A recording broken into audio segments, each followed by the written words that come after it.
The town I used to live in was once a mining town. There are old mine shafts scattered throughout the entire area, but most of them are forgotten about. The only reminder is the old railroad track, which is about to be demolished for a bridge. Every town has its own legends, whether it's absolutely insane or just something high school kids love to talk about and share experiences. For the longest time, the Pale Lady was exactly that, a legend, a story to tell around the fire. In the last week of our sophomore year, about 15 of us decided to go see if this Pale Lady story was anything or not, and so we looked it up. The story said she haunted the old railway and the cemetery about a mile up the hill where she was buried. Now when it comes to stories like this, I always think they are a joke. Some story someone's older sibling had said, and it carried on through us younger siblings. I wish that was the case. So, this area is right next to Old Town, the center of this place we all lived. The railway was just on the outskirts of Old Town, so it was easy enough to get to. And this was before the construction and housing developments, so from the highway to the railway to the cemetery was basically a straight shot back then. The 15 of us headed out to the old railway first. It was the closest, and the majority of the group was afraid to go to the cemetery first, so we all voted railway. It was about 2:30 in the morning on a Saturday. A guy named Kyle snuck some booze out of his parents' house, and we thought we were all so cool back then. Each of us took a shot and hopped the small creek to get on the other side of the hill. The railway was only a few yards away at this point. It was quiet out, besides our hushed laughter and the occasional cricket. As we came up to the railway, it was exactly how I knew it would be. Boring. There was no sign of this Pale Lady, nothing more than water flowing by, and kids making jokes and laughing obnoxiously. A kid named Zach took his buddy's white hoodie and draped it around his neck, making a sad excuse of ghostly noises, as he frolicked around the railway. "Oh, look at me, I'm the Pale Lady," he said in his best sultry voice. We all cackled at this, and his buddy patted his shoulder and took the hoodie back. "No, you're just an idiot." Our laughter came louder at that. Zach mocked him. We all came to stand on the railway. Well, all of us except Zach, who now was nowhere to be seen. "Ha ha, come out, Zach." His buddies called him from the railway. There was no answer. Jason went over to where we had last seen Zach and peered down into the creek below. Zach came out howling, sending Jason backwards in fear. The group erupted into fits of laughter, and Jason and Zach went at each other. I tugged on my friend's arm, and we started up towards the cemetery. Maybe there would be more action there. The others trailed along behind us, and we mostly talked for the walk up there. My friend tugged on my arm, getting my attention. "I don't think Zach threw those rocks," she said quietly. I only raised a brow at her. "Why?" I asked just as quietly. I could see her debating on telling me, so I nudged her arm with mine. "They came from behind us." I only looked at her as the others got closer to us. She looked genuinely scared at the thought, so, for her sake, I only chuckled and kept walking. It did send a chill down my spine, though. The cemetery was old and decrepit, and even though during the day it was creepy, most of the headstones had been there before any of this town had been built. But at night, the creepy feeling was way worse, and you always felt like you were being watched by many eyes. "Let's split up and find this Pale Lady," Kyle announced, Jason and Zach stayed with us, and others formed smaller groups and went their ways. We could always hear one another and see each group with the light coming from their phones. It was at this point I had noticed that Zach had gone quiet since we arrived. I elbowed him, and he glanced at me with vacant eyes. No jokes? No ghostly impressions? He said nothing and just looked forward. On the other side of my friend, Jason looked at me and shrugged. I shook my head and continued to follow Kyle, who kept touching every headstone he could. A scream erupted into the night, followed by another. The smaller groups were running in our direction, all frantic and shouting. "We need to leave, like now," one shouted. Another one said the same thing. Kyle merely waved a hand in dismissal at them and kept walking deeper into the cemetery. My friend tugged on my arm once again, and I looked at her. There was fear in her eyes. "I want to go home," she said, and I frowned at her. "We're fine, they're just being stupid." She hugged my arm tighter and continued to walk with me until Kyle called us over. "Whoa, look at this one here," he said, kicking the decrepit headstone. Some of the stone crumbled off onto the ground. Jason and Kyle chuckled, but it was Zach who snapped. "That's disrespectful! Stop it!" He muttered, his eyes locked on the headstone. There was no name on it anymore. Years of being in the harsh conditions had eroded away the name. "Dude, it's just a rock," Kyle said, shining his light on it.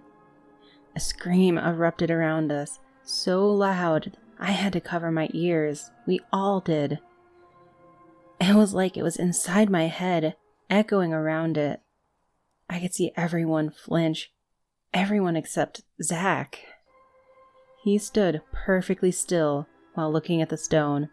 His whole body was tense. Jason grabbed his arm and pulled on him, but he didn't budge. "Let's go, I don't feel right being here anymore," he said to Zach. When he turned his head to look at Jason, he gave a startled yell and realized Zach was falling back to the ground.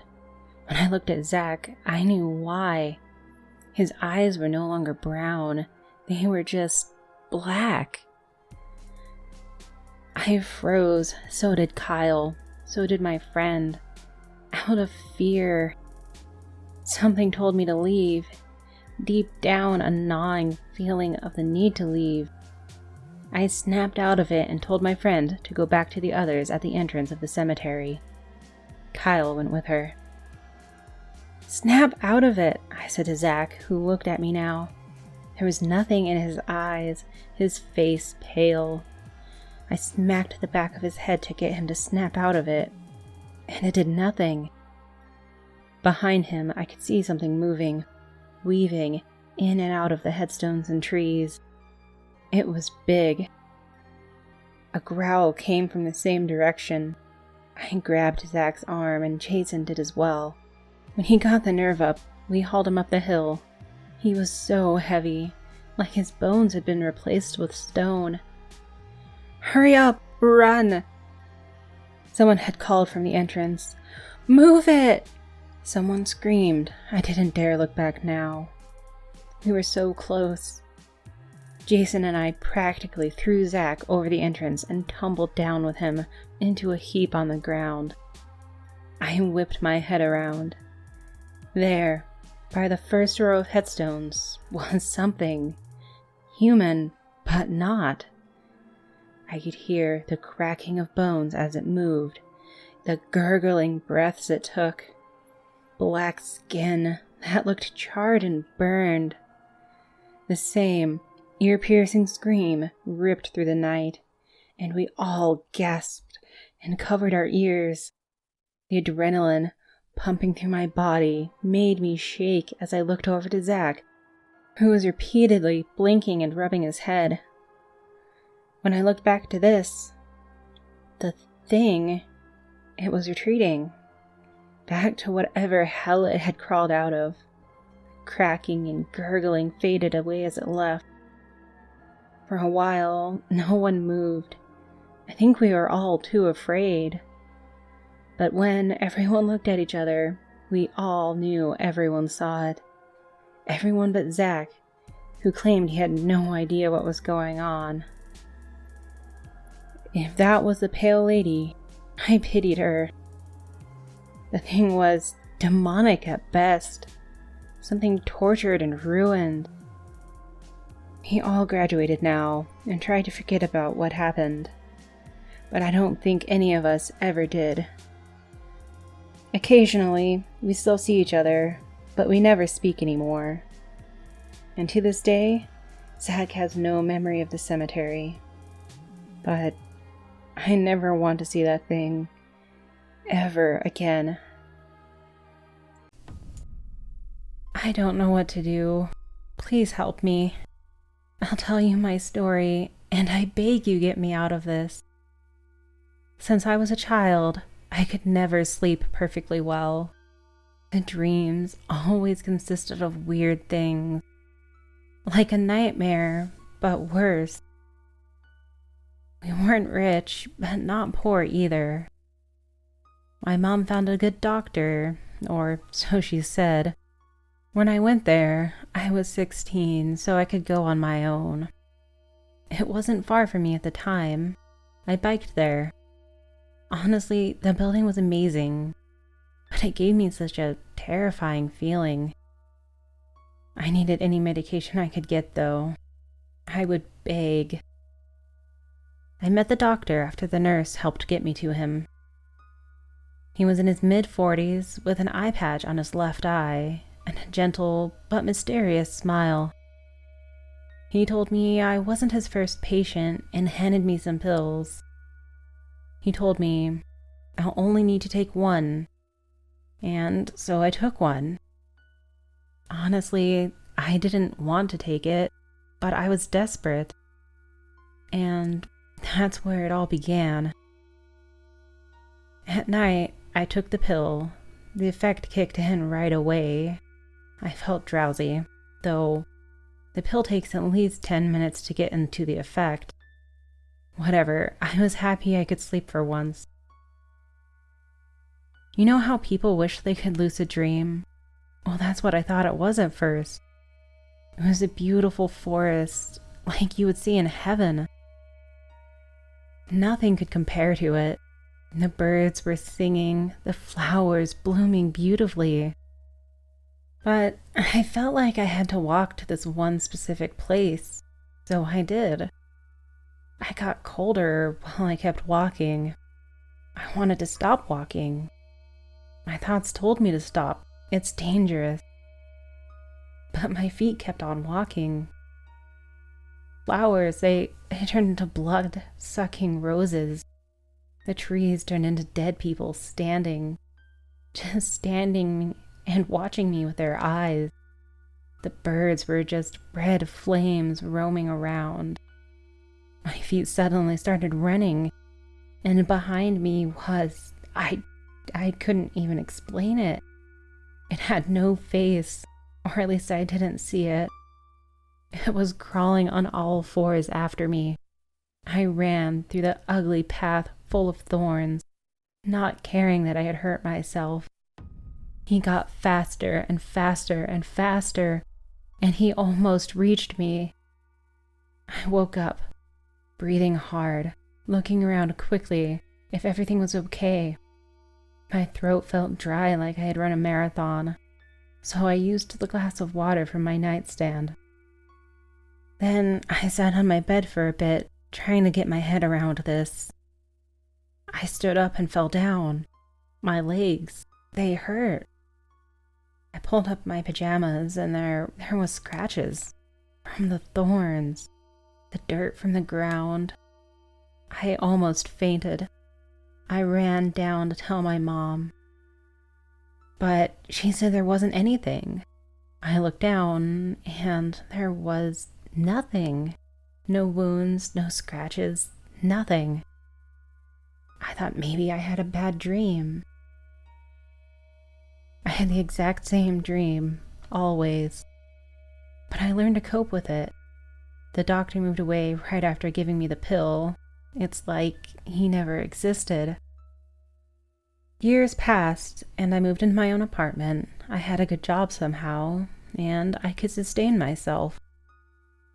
Now we're coming to today. I went to sleep as usual, expecting the nightmare. I woke up in the same beautiful forest, with the birds, with beautiful flowers. Today, I walked the same path, couldn't control my feet. I was ready for the hell upcoming.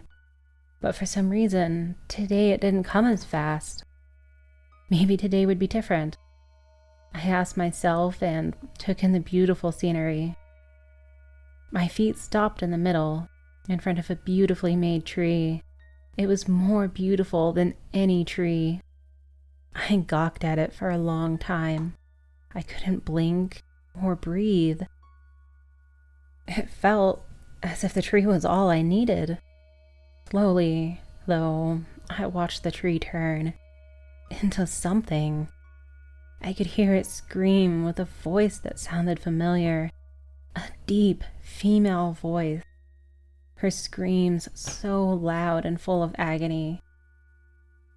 Then it slowly shrunk and took a form. Before me stood my mother with lifeless eyes, just her body burned. I love my mother the most. She's the best woman and mother. I almost cried. I tried to touch her, but the flames hurt. Her eyes never changing, following me. I looked around, and all the trees came closer to me. They all had screamed at once, and I could hear bones cracking. Before I knew it, I was surrounded by my family and friends. They all had lifeless eyes, burning, just watching me. I tried to talk to them. Anything. It didn't work. And I saw that creature, the one I have always seen in my dreams, running after me. I tried to run, but they were circling me. I couldn't escape. They came closer to me, and so did the creature. It was even worse looking. It was all black, like it had burned to coal. Its eyes now having more color, and a thin body, almost skeletal. I was panicking. I knew this wasn't any good. I tried to run. I was screaming, "Let me go, let me go, let me go." My only answer was a breeze, cold breeze in the hot place with a burning forest and people. The creature finally reached me and almost grabbed me as it would usually try. But then it decided to throw a rock to my left eye, and that's when I woke up. I woke up screaming, shouting, in a bath of water. To be more exact, I was drenched in sweat, looking around my own apartment, but my eye hurt. I went to the mirror, and all I saw was a hurt eye. Hurt to the point it couldn't be called an eye anymore. There was a hole where the eye should have been, but the pain is like a small, throbbing pain. I knew I shouldn't show anyone this. I called my family and friends. They were all okay. No one was hurt. So I decided to put an eye patch on. Now I'm lost. I don't know what to do, where it all came from, why it was me. What did I do? I had been cleaning up my house when I noticed the first pieces glinting up from the carpet in the dulling sunlight. Curious, I hunched down over it, picking it up between my forefinger and thumb. There were 2 or 3 tiny fragments of bottle green glass, about a few inches in length. It was odd in that I couldn't remember breaking anything in the past few days. I wondered how I had gone this long without stepping on it. Shuddering at the thought, I brushed it up into a piece of paper, all too conscious of the piercing edges, and threw it out. I put the whole incident down to my own carelessness. I'd broken something yesterday and forgotten about it. That should have been the end of it. Until the very next day, where I had returned home from work to find freshly broken glass scattered on the edge of my bedroom dresser, where I knew nothing had fallen from. It continued to show up in the strangest places: in the fridge, outside my bedroom door, under my pillow when I woke up in the morning. There was no place in the house where it hadn't happened. I had lived alone for the past 5 years. I knew it couldn't be anyone else. Yet the glass continued to appear each day without fail. I considered the possibility of sleepwalking, but discarded that thought as soon as it appeared in my head. I had turned to the only thing that would provide me with some explanation for it all: the internet. Surprisingly, I found more than a few answers for it. After wading through the usual unrelated search results, I had stumbled across some paranormal-themed message boards where a few users had shared their own similar experiences. As I scrolled down their words, it was as if I had written them myself. Shards of glass appearing overnight in strange places with no explanation. I had always considered myself to be a skeptic of all those things, but the events of the past few days were making me reconsider that previous outlook. A few believed their occurrences to be poltergeist-related, writing about how objects had just exploded without any reasonable explanation, scattering glass everywhere. Some believed it to be a good omen, that it was a sign from a spirit, usually a relative, from the afterlife. I didn't have any family, well, none that I wanted to remember, but there was something about the second theory that stuck with me. It was nice thinking that someone might be looking out for me, even if they didn't exist in this world. I found myself looking forward to finding the glass with my former frustration with it gone. When I picked it up now, I did it with a smile, a silent form of thanks to whatever unseen entity might have deposited it there. The thought was there might be someone there at home with an injection of motivation in my life. One night, I had woken up to a throbbing pain in my skull, like something had driven a jackhammer directly into my eye socket. I had hauled myself out of bed, having to grip the enclosing walls for support as agony flooded through my body, the worst conscious sensation that I had ever experienced in my life. By some miracle, I had made it to the bathroom, still conscious, and pawed around in the darkness until I found the light switch. Jammed in my lower cornea, inches away from my pupil, was a piece of glass, about 5 inches in length, a jagged tip jutting up in the air. I froze, staring at my own terrified reflection, the only presence I could see in the room. I watched, unable to stop, as my trembling fingers lifted to the edge of the shard and enclosed over it. The agony that ensued forced my eyelid to snap shut, the transparent edge of the glass twisting through the skin. I gripped the edge of the skin for support, my rapid breath clouding up the reflective surface of the mirror. Returning 2 fingers to it, I started to pull again, this time using the thumb and ring finger of my opposite hand to hold both my eyelids open. Tears streamed down from the corner of my eye. I tugged at it, struggling to retain focus because of my blurring vision. I didn't care about the pain anymore. I just wanted it out. With a low squelch, it came out, flecking red droplets on my fingers and the previously pristine white of the sink. I doubled over, pressing a hand over my eye, sobbing in a pained relief. As much as it hurt, it was over now. Or so I thought. A nauseous rush of fear swirled in my stomach as I felt something pointed press against my fingers, bringing new pain to my eye. I lifted my hand in time to see a new sliver push through the shuddering white, tinted red with blood. The glass was somehow inside of me. An animal terror came over me, and I tore at it. Screams mixed with sobs as my nails embedded into my soft sclera. No matter how many times I pulled at it, a new piece would emerge out of its place. I don't know how long it went for, but the floor tiles were saturated with my blood, with dozens of pieces of glass floating up in it. When I looked back to my reflection, I saw a gaping tear where my left eye had been, trailing down to my cheekbone, which spurted what seemed like endless streams of my own red blood. Red rolling off the crevice of my chin and down onto the floor. I stopped when I heard pounding at my door, followed by concerned voices. I stumbled out of the bathroom, smearing blood along the walls. My body seemed to collide with every solid surface around me, the vision of my left eye almost completely black.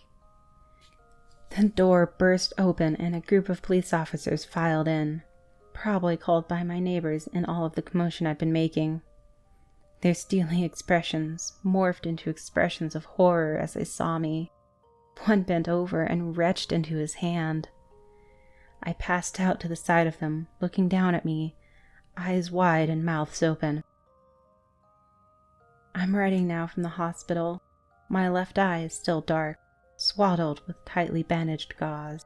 The doctors won't let me touch it. They've quizzed me over and over again about it all, but in the end, I still have no answers.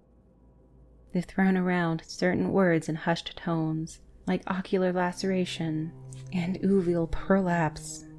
Even though I don't know what those mean, the pit of dread in my stomach expands whenever I hear them. I know I'm not going to be able to see out of that eye for a very long time, if ever. But they can't help me. This morning, as I woke up, I saw something shimmer out on the floor beside my hospital bed, sharp and obvious. It's the first thing I see in the morning and the last thing I see at night.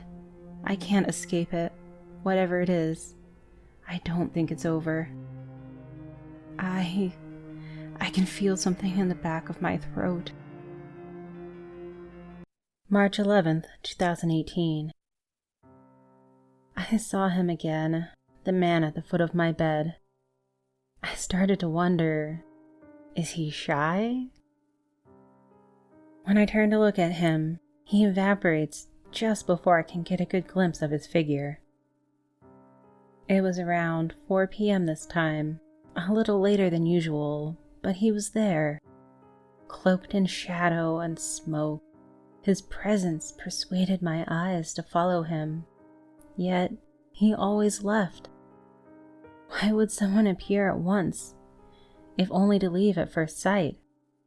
Regardless, I have decided to log these experiences to keep better track of them because I find myself unable to remember when he shows and when he doesn't. It isn't every night that he decides to come. Really, it isn't even most nights that my eyes creak open to his fleeting silhouette. I haven't bothered with telling my parents about him. I tried once, only to be laughed at and mocked. They thought I was paranoid about having moved into a new house, and swore it would go away after we settled in.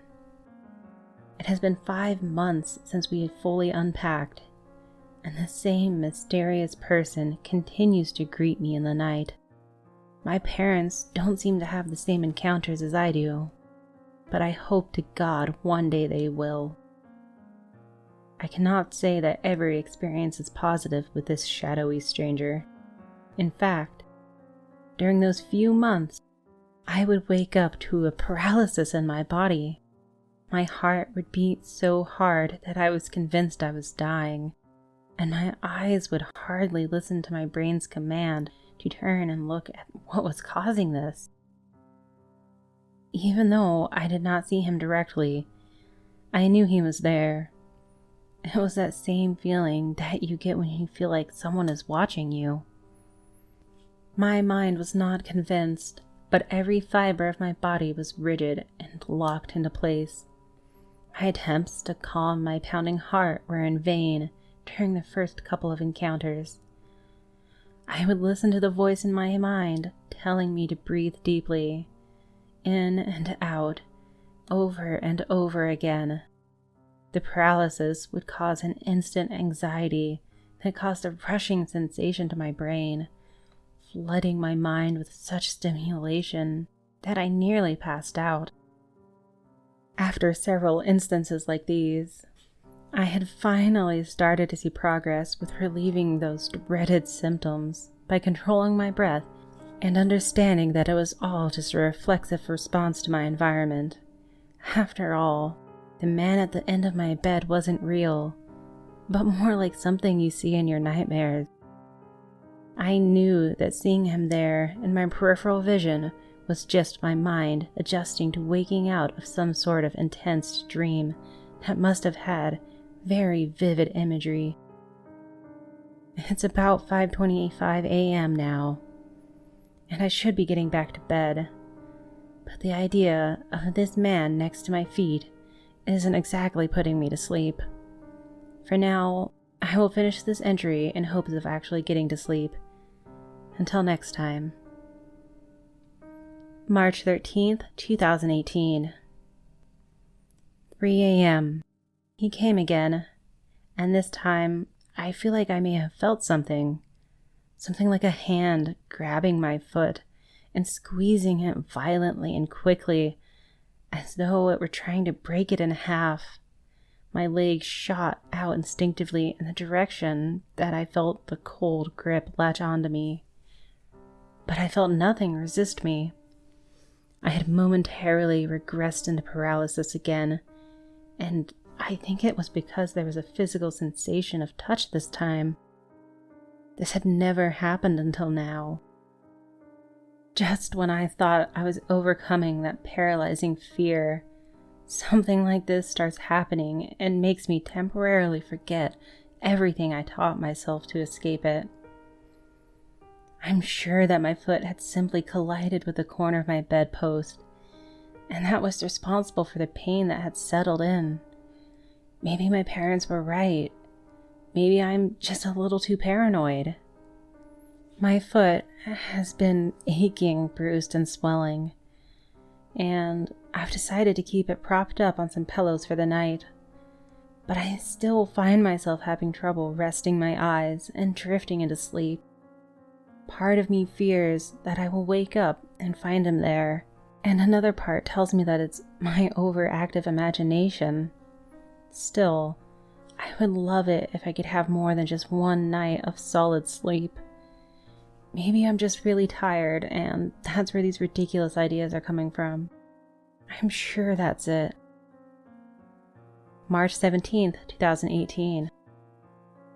It's about 8 a.m., and I'm happy to say that I've been able to catch up on some much-needed sleep.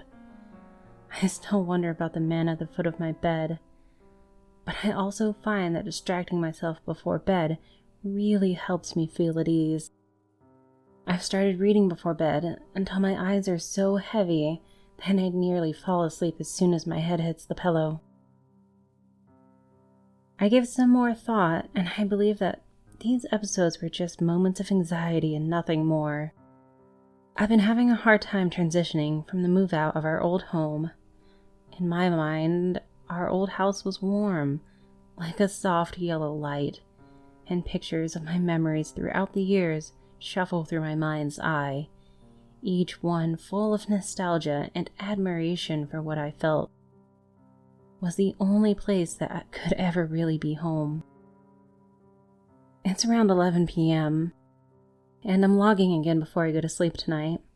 My foot is feeling much better now, still slightly bruised, but not uncomfortable to walk around on. I try to make myself realize that this was home now. It just seems so dark and gray, like old shows they used to show on TV, lifeless, colorless, and pale. There isn't much I can do other than accepting the fact, and with that in mind, I'm off to bed. March 18th, 2018.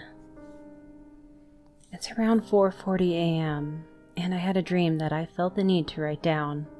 In this dream, I opened my eyes to an extremely bright light. My eyes adjusted to the brightness, and I discovered that I was in some sort of room that had been painted all white.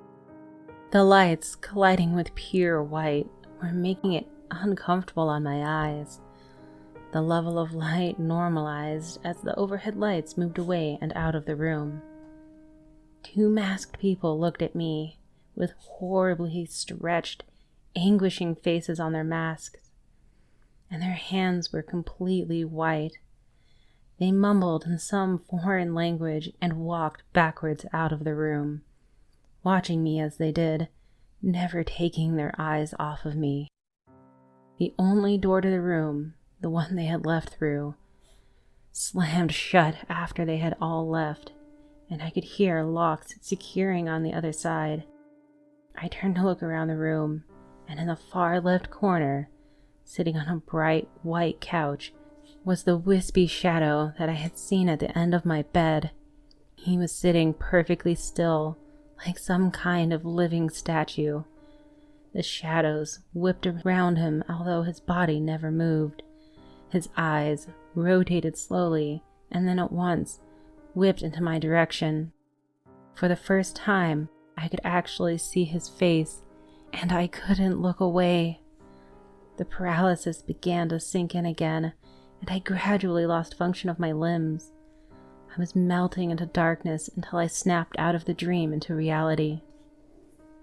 The funny thing is, even though I know I saw his face, I'm still having trouble remembering it exactly in my mind. I remember that there were no actual facial parts, just shadow and black swirling wisps. Still, I felt like he was looking into my soul. When I became paralyzed, it felt like he locked onto my eyes, or my soul, and paralyzed my entire being. My dreams have always been so vivid, but I really thought I was dying. March 21st, 2018. This is the first time in a while that I decided to write during the day, but something weird is going on. I came downstairs from my room this afternoon, and from the top of the stairs, I could hear sobbing. My mom had been crying. My dad held her as her head was thrown into his arms, moaning with pain and sorrow. I wanted to know what was going on, but I also didn't want to have to see her that way.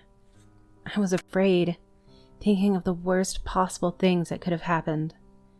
Maybe my grandmother passed away, or a good friend of hers was in a terrible accident. I slowly looked up to see my father's face, because I didn't hear his voice. His face was stern and aimed at the floor. He was holding in his feelings, but knowing my father from all of our years together, I knew inside he was in just as much pain. My foot slipped off the stairs and into the railing, and my parents were immediately quiet and looked at me. Both of them were wide-eyed, and clearly they wanted to keep whatever they were just going through from me. When I asked them about it, they told me that it was just relationship issues, and that I shouldn't worry about it. Apparently, they are working through things, and were talking about how they needed some time alone this year. I wasn't sure as to what exactly they had meant by that, so I asked them. It turns out that they had made plans for me to go to some kind of learning camp that's supposed to be fun and educational, and that I would likely be gone for a few months. Why didn't I get a say in whether or not I wanted to go to this camp anyway? Maybe I could have spent some time with friends, or just gotten out of their hair entirely.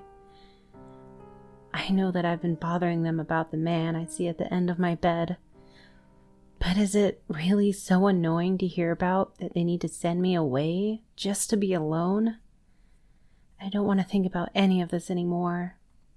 I guess I need to go pack my things and get ready. March 24th, 2018. 10 p.m.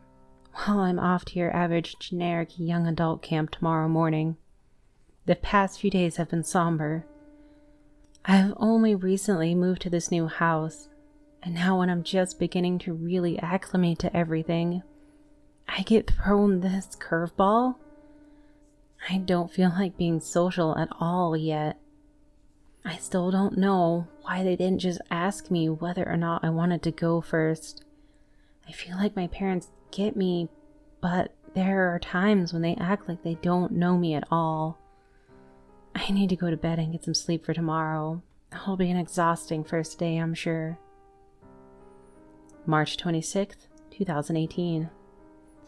3:37 a.m. I've woken up, shaky, and in a sweat from another dream about the White Room. I'm just anxious about this new camp. I always have strange dreams when I'm dealing with anxiety, so it's nothing new. But these have felt so intensely real. The two masked people were there again, and they stretched their arms towards me with still anguished faces, just barely unable to reach me, and growing closer. The shadowy man again turned to me with a calculated, robotic movement. Only this time, he got up and started taking steps towards me. I was paralyzed except for my eyes, which were moving from side to side. The masked strangers held my arms down with merciless force. My shoulders were only moments from dislocating. I summoned every ounce of my energy to let out a cry, but nothing ever came. In my mind, I could hear my own screaming, but my mouth and lungs never physically conformed. I could hear the man's footsteps, each growing louder and deeper in my ears, until they stopped entirely. In the background, I could hear the cicada, like whispering of the shadows that continued to whip around his body. He appeared in the corner of my eyes, stooped over my body, intently examining my petrified face. His face shot inward, only inches from my own, and immediately I shot up in my bed, covered in sweat and shaking. Ironically, I'm exhausted from doing the very thing that is supposed to give me rest. At this point, I don't want to go back to sleep, but I'm so tired that I feel myself constantly drifting. I'm going to spend the first day at camp asleep in my bed if I don't stop waking like this. I'm off to sleep again. March 27th, 2018. 9:30 p.m. I can't believe that I was so tired that I slept through the whole drive to camp. When we arrived, the facility was huge. What kind of camp did they say this was again? Looks like some sort of science camp, and the outer garden areas were beautiful. The sun seemed to almost shine more brightly here, and everyone seemed to be going somewhere and doing something, each having purpose in their walk.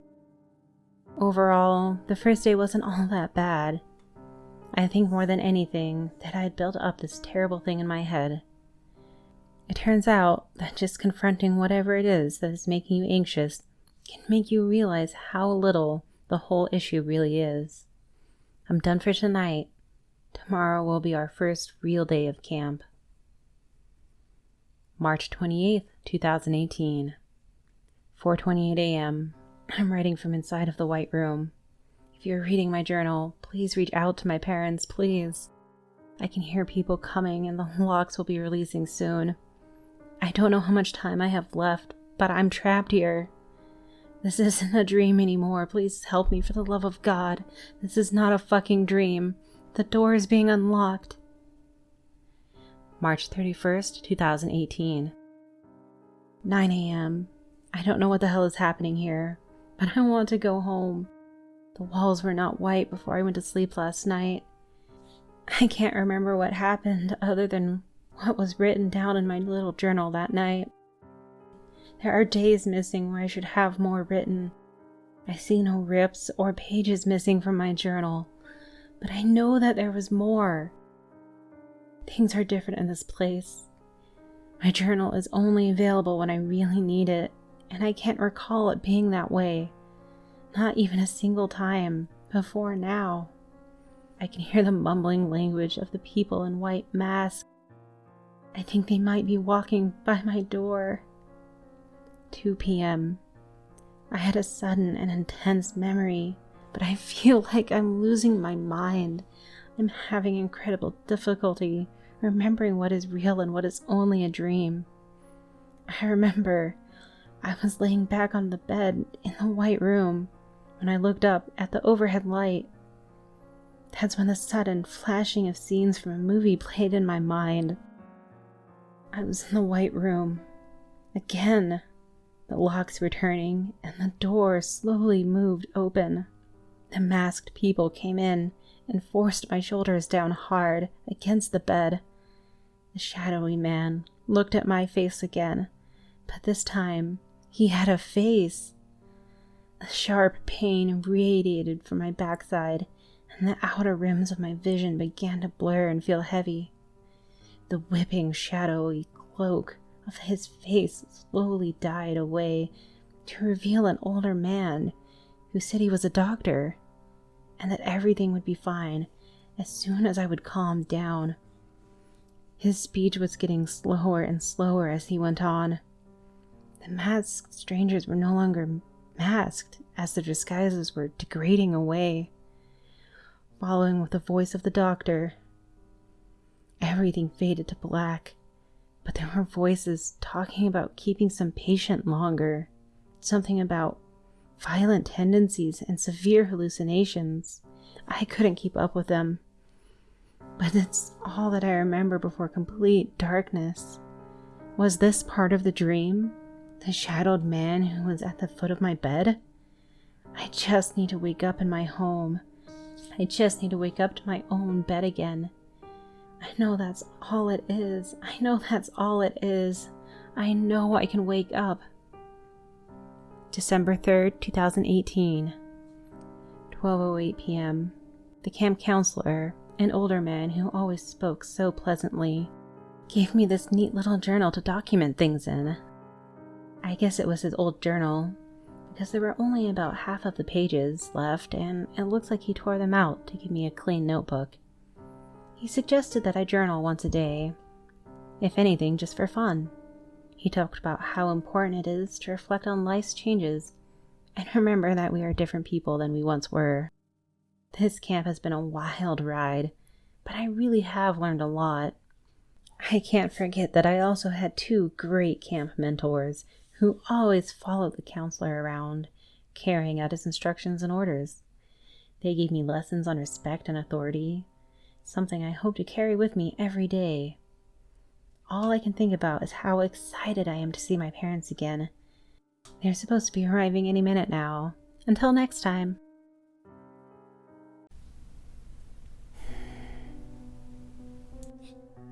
I've rarely seen her, and neither has anyone else. We only know her story, like an urban legend of some sort. For neighbors like us, this old woman is much more mysterious than some cryptids. It sends shivers down my spine every time I look out my window and see her house at the distance. The only house that was made of wood. My parents used to tell me her story before I went to sleep. It sounded quite disturbing for children like me, but apparently it was my curious self who wanted to know everything in the first place. The story goes as follows. This woman was in her 60s when her only son moved out to find a job, of course, for her own sake, since her husband had passed away many years ago. It seemed like her son was the only thing she had at the time, but unfortunately, after almost 10 years of living all alone and having no contact with him, she began to hear bad news from the neighbors. They kept telling her that her son was killed by a group of teenagers in a bar, that he was horribly drunk, and even that he started a fight with those boys first. The poor, poor mother. She denied everything at first, refusing to believe that her son was gone, saying that those neighbors hated her and tried to make her feel bad. Perhaps she was right. Every passing day, they continued to implant the bad news inside her head, as if wanting her to feel depressed for some reason. Until she couldn't take it anymore, the woman secluded herself, only inside her house, but that didn't stop the knocks on her door, which almost drove her insane. Every morning she would wake up to find letters or even some food and drinks left outside her house. Then by afternoon, those knocks from her neighbors would begin again.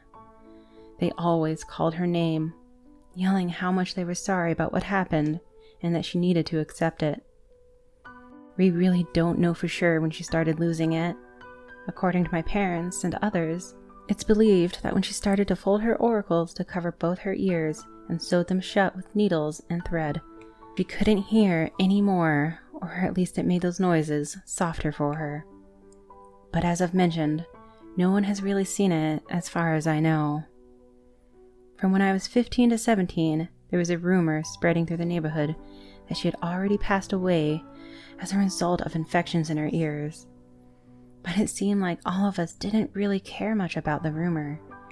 We could only hope that she was doing fine inside her own place, and we just needed to give her some time and space. Anyway, people began telling stories about how they encountered this old woman and what made them believe she was not human, but rather a grieving spirit waiting for her beloved son to return home. Now, to be honest, I've seen her twice recently, and it's enough for me to understand what happened. However, it also leaves me wondering if the woman I've seen is alive or not, which to this day still disturbs me deeply. The first sighting took place about a week ago. I was walking back home after my friend's birthday party.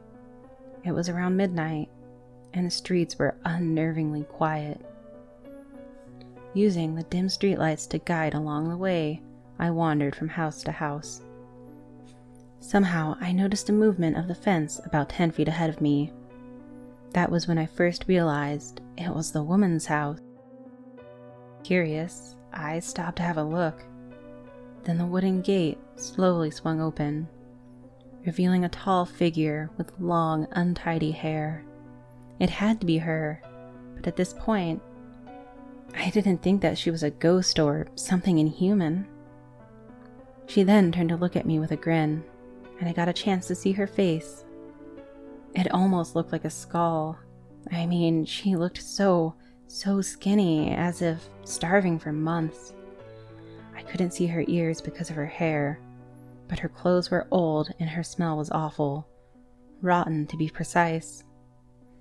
Her grin gradually grew into a creepy smile, and at the same time, she lifted both her arms up in front, and then stepping forward, foot by foot, towards me. It seemed like this woman wanted to give me a hug. The last thing I noticed was tears that nearly overflowed from her watery eyes. I ran across the street to the other side, heading to my house without looking back, all while feeling sorry for that woman if she was still alive, and also shocked thinking, what if she was not? This event stuck with me for days. I kept repeating the same thoughts in my mind, but I never told anyone. I just needed to know if that woman was alive or not, and no matter what she was, there must be something that had to be done to help her poor soul. My parents didn't take good care of me anymore. While my mom was struggling to find her new job, my dad always spent his money on alcohols and some useless stuff. They didn't even care if I came back home from school or not. So a couple days after the first sighting, I decided to wait for that woman to come out. This time, I had to know what she really was, and why she had come out every night, which convinced people she was a ghost. I hid in the dark corner in front of the house right opposite hers. And when it was midnight, the gate swung open as usual. Dressed in the same exact outfit, she seemed to be much stronger than a woman her age, despite her appearance. Suddenly, I heard a man's voice screaming from the distance. "Mom, I'm sorry. I'm so sorry." "It's all right, sweetheart. I'm here," she replied as she lifted both her arms up like before. Then, the sound of something being dragged across the ground could be heard. I looked at where it came from and was stunned by the image I saw. It was him, her missing son. There was no doubt. A man, maybe 30 or older, was using his hands to drag his severely wounded body toward the woman. I noticed a long trail of blood that he left behind. But what shocked me the most was his guts. They were hanging outside his belly and also being dragged with him as he moved. As soon as they both met each other, the woman kneeled down and held his body against her chest. At this moment, they both cried hysterically. I couldn't help but put my hand over my mouth. It was so heartbreaking to witness such a thing happening right in front of me. But all of this was too much for me to take. I was soon overwhelmed with fear and started running like a coward. When I got to my house, I rushed to my room and wrapped myself with a blanket, shaking like a leaf. For the rest of the night, I couldn't even try to sleep. It's been a week since the incident, and I still can't get rid of that disturbing image. I haven't told anyone about it because people would think I'm crazy, like those who claim they've seen her. Now I believe that the woman is still there, just not really sure in what form. After all, deep down, I still want to help her, like I said, no matter what she is. But for now, I think it's better to keep it that way. I just don't feel like walking near her house anymore, and it has a reason. Do you know what's the worst thing I've ever seen? It's the moment when I realized that the first time I met this woman, she didn't want to give me a hug at all. Actually, she didn't even look at me. After I think about this long enough, I'm sure that her watery eyes I saw that night were looking right behind me all along. Every year, my family has our annual family game night. It's me, my brother, my sister, and my parents. The way we do things isn't exactly traditional. But when I first participated, I didn't know that. I'm the youngest of my siblings. We must wait until we are a certain age in order to participate in game night. Seems kind of strange, needing an age requirement to play a family board game. Well, you see, that's the thing. My family isn't playing board games at all. My family is wealthy beyond measure. That explains the size of our house and the amenities we have. And they take care of me, but I must admit, I am fearful at times. I know we have secrets. I know that everyone hides them well. Now this year, it was my turn to prove my dedication to protecting the family and its confidentiality. I was excited, but nervous. I didn't really know what to expect. Perhaps I was most looking forward to the prize awarded at family game night, which was naturally a huge sum of money. Family game night takes place in the basement. This way, the outside can't hear us. I would soon find out why that was important. We live far away from other people, but it's better safe than sorry, I suppose. Our basement is overdone with ornate furniture, vintage wallpaper, mood lighting, velvet curtains. We even have a fireplace down there. We call it the parlor room. The whole thing is kind of sexy, really. I'm confident my parents use this place for a little more than family game night once a year. I don't want to imagine that, though. I was allowed to go down there under the conditions that I would not touch the wheel. I didn't know what the wheel really was because there was always a white sheet draped over it. A couple times, I got really close to it and tried to decipher what was hidden, but I had no luck. About a week ago, I got to see the wheel for the first time. My family gathered around and my mother pulled the sheet away, revealing the infamous wheel. It was like the Wheel of Fortune, but the wheel was smaller and less colorful. There were no vacations or fun prizes listed. The wheel itself was elevated on some kind of thick mahogany stand. The whole thing was covered with these fancy carvings. The wheel on top was black with gold borders and accents all around. Each section had a golden handle erected from the edge of the circle. There were no visible words on the wheel. You wouldn't know what you landed on until you picked up the section and revealed what lay below. There was this tab jutting into the circle that would slow the wheel and select a section after each spin. "Do us the honors," my mother said as she turned to me. It wasn't so much a request, but rather an order. I stood there for a second and then stepped forward. I had watched the show before. I knew how to spin the wheel. I reached and held onto the handles and spun it. We stood there for what felt like 10 full minutes, but was actually probably 30 seconds. The wheel spun around and around until it gradually lost momentum and the tab started to come closer and closer to a decision as to where it was going to land. Finally, the wheel slowed to a halt. "Pick it up," my mother said. "Show us what it says." I reached forward and lifted the panel on the section the tab landed on. I saw just one word. "Go on, what does it say?" my sister insisted. "Operation?" "Operation! We haven't played this one in years. Oh, Finnegan, that's easy work for you. We only need one this time. Off you go." We have a butler, his name is Finnegan, and he's been loyal to us for decades. I believe the story goes that he was with my family back when my grandparents owned this house. He must be old, but he looks great for his age. He's actually quite handsome. But he's a pretty reserved man. I try to talk to him when I can, but we never get very far. I let him do his work. At this time of year, Finnegan's tasks are not that of a normal butler.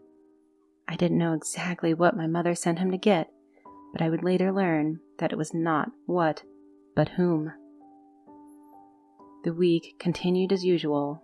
Nothing out of the ordinary happened. My mother even baked cookies. She was a really good baker. She used these fun cookie cutter shapes to make them. There was a star, a moon, some circular ones. I even helped her bake this time. I wasn't close with my mom, but we would bond over little things like this. I didn't know too much about her or her interests, but activities like these were baby steps, I guess. One night, the house was quiet, just the usual creaks and groans from the stairwell. I was sitting on my bed when I heard the front door swing open. I crept over to the door in my room, which was already opened just a crack.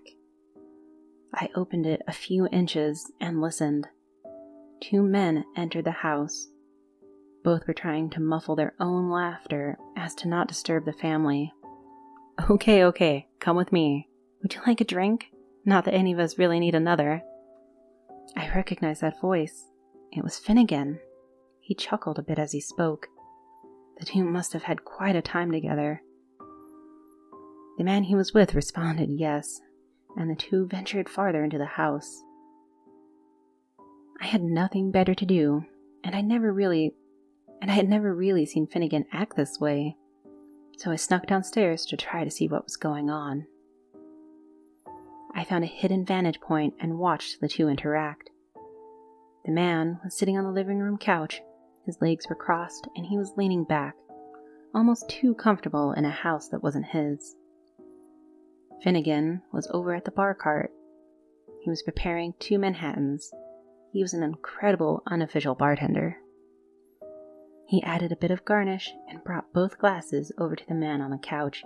He handed him one. "I'm glad you agreed to come over," Finnegan said as he sat opposite the stranger. "Well, how could I resist with an offer like that? Only a fool would say no to you." Finnegan adjusted in his seat. The two of them talked for a bit, before Finnegan asked a disturbing question. "How old did you say you like them?" "Young," the man chuckled, "but not too young. I have class, you know." Finnegan forced a smile. "Well, I think I might have just what you're looking for." Finnegan stood and guided the man to the elevator. There are 2 ways of getting to the parlor room: the stairs and the elevator. Why did we have an elevator? I honestly have no idea. But we were wealthy, and I guess a vintage elevator fit right in.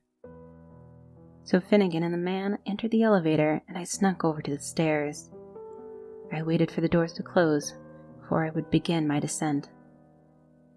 I walked down the stairs and saw my sister. She was tied to a chair and wearing lingerie. "What the?" I kind of yell-whispered. "What are you doing down here?" She yell-whispered back. "You can't be down here." "What are you doing? Who did this?" "Shh! They're coming!" The elevator bell rang, which meant the doors were about to open. "You need to hide. They can't see you. Stay quiet." I dropped down and hid. I couldn't see much, but I could certainly hear everything. Finnegan and the man stepped out of the elevator. My, said the man. "Would you look at that?" I'm assuming he reached his hand forward to touch her, but was stopped when Finnegan said, No. You can look for now, but you can't touch." She's so well behaved. The man was creepy. If I didn't know it before, I knew it now. "How much for her?" "How much you offering?" Was Finnegan about to sell my sister to this man? I had no idea what was happening. Why did she tell me not to talk? Why didn't she want me to help her? The 2 men negotiated a deal. That was it? What had I done? Or not done, rather? I was scared and confused. Then all of a sudden, I heard choking. The stranger was choking hard and dropped his glass. No one was doing anything to help him. I heard a thump. He must have fallen. "Once again, dear, splendid work," Finnegan said to my sister. I heard him begin to untie her. "Of course, I do what I can. Where do you find these guys?" "There are plenty. You just have to know how to get in their circles." I lay there in silence, relieved. At least I knew Finnegan wasn't a creep too. At least my sister was not being sold. Was I allowed to come out now? I honestly don't know. I was too scared. I was too shocked to move. I just lay there, motionless. After about 20 minutes, Finnegan had gone. My sister came to me. "What are you doing down here? You could have really messed things up." I don't know. I heard Finnegan come in, and I was curious. I don't really know what was going on. "I know you're confused, but all you need to know is that we found a bad man, and now he's ours. We needed someone. We don't just grab any innocent person off the street. We aren't monsters." "I don't really understand what you're talking about. What's all this for?" I was so confused. "Game night," she replied. "It doesn't really matter right now. We need to go to sleep. Just know that we are doing good things." I had a hard time falling asleep that night, but eventually I did, and a few days passed. During each of these days, Finnegan was especially busy. I knew this because I hardly saw him. He spent most of his time in the parlor. I had no idea what he was doing, but I had a feeling it had to do with the fact that there was a stranger in our house, a hostage that my sister and I knew about. I'm guessing my parents knew too, because my mother was the one who told Finnegan to get him in front of all of us. Either way, I was confused and freaked out. It was a week after I spun the wheel, and tonight was game night. My family ate a delicious meal that I helped my mother cook. There were 3 full courses. We lit candles to set the mood. Even Finnegan had emerged from the depths of the parlor to participate. We were presented with warm towelettes after it all, a treat we usually did not experience. This was because tonight was special. After dinner had concluded, Finnegan led us all to the parlor. The whole family followed him, and I was last. There were all these little quirks involved with family game night. As the newest member, I got to spin the wheel, and I had to be the last one to enter the parlor. And Finnegan had to be the first.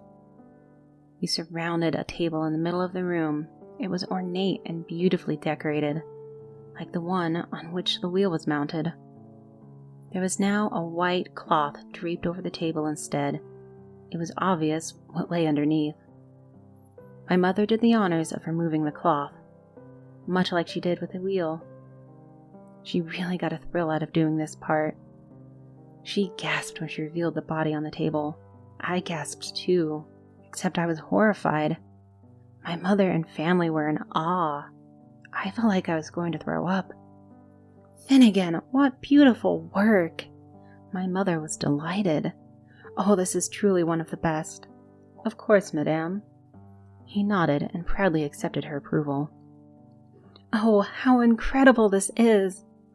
My mother leaned in and examined every part of it. I don't know what usually happens at family game night, but after tonight, I know it's dark. The man laying on the table was a man that Finnegan had brought home. Except he was modified. He was naked, with 12 holes in his body, 3 in his chest, 1 on each arm, 3 in his stomach, and 2 on each leg. The holes in his body were gauged open with something all too familiar. I recognized these metal shapes as the cookie cutters I had used with my mother. Each cookie cutter had a cable clamped to the exterior. The wire attached to each clamp was hooked up to a big battery that rested behind the man's head. And finally, in the man's mouth was a ball gag, one of the red ones. And this too was modified into some sort of light source and attached to the battery. After I took all of this in, I understood what family game night would entail.